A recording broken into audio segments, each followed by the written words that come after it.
Just give me 2 minutes to draw a diagram to hopefully help you understand how this kind of works.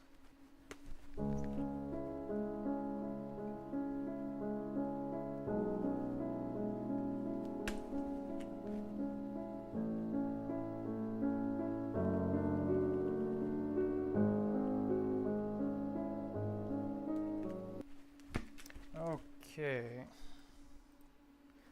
So, this is a very crudely, hastily drawn diagram here. So this is what you need to understand about LiveData. Okay, so whereas we're used to thinking of passing messages between the back end and the front end and just across the app in general as just passing an object from, say, the back end to the back end.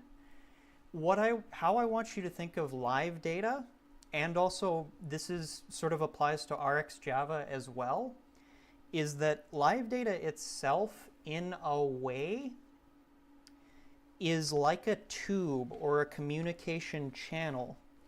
So when I say to the repository, return me a LiveData object, let's see here.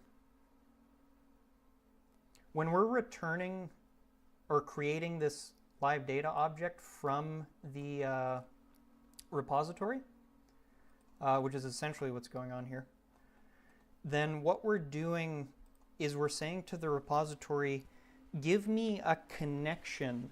So what'll happen is each time some part of the app updates the back end, if this LiveData is hooked up to the front end, the ViewModel, then this LiveData object will automatically pass the fresh data through the channel. So what I want you to think of is that LiveData is the communication channel, just a tube even you can think of.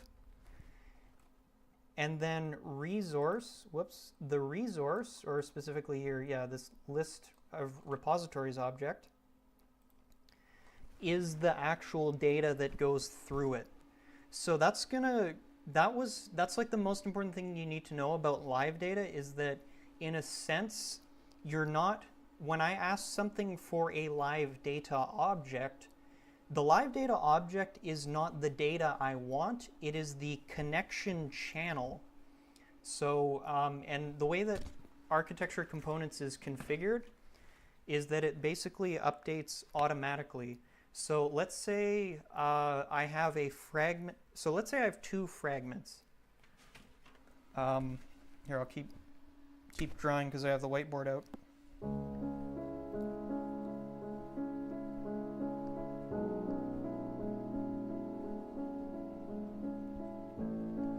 So I want you to imagine that these 2 fragments are on the same UI. Let's just say that's a horribly drawn phone screen down there. God, that looks terrible.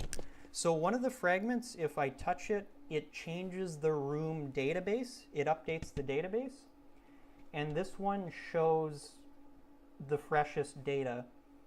How architecture components works is when, so this fragment will ask indirectly, we'll skip the ViewModel thing, this fragment will ask the room database for a LiveData object, which is the tube. And then once someone hits the update button, then the data will be sent down to the tube automatically. So this, when I hit this button, we might say update username. So that message, update username, gets sent to the backend. The backend will update itself, and then automatically it will pass the fresh data into the LiveData, the updated data into our LiveData channel, and then poof, it gets sent into the fragment to display. So I won't talk about that anymore, but hopefully that kind of explains LiveData. If you have questions about Android, Kotlin, software architecture, or just programming in general, then leave me a question down below and I might just get back to you in the next video. If you enjoyed this content, do me a favor and hit the like button down below.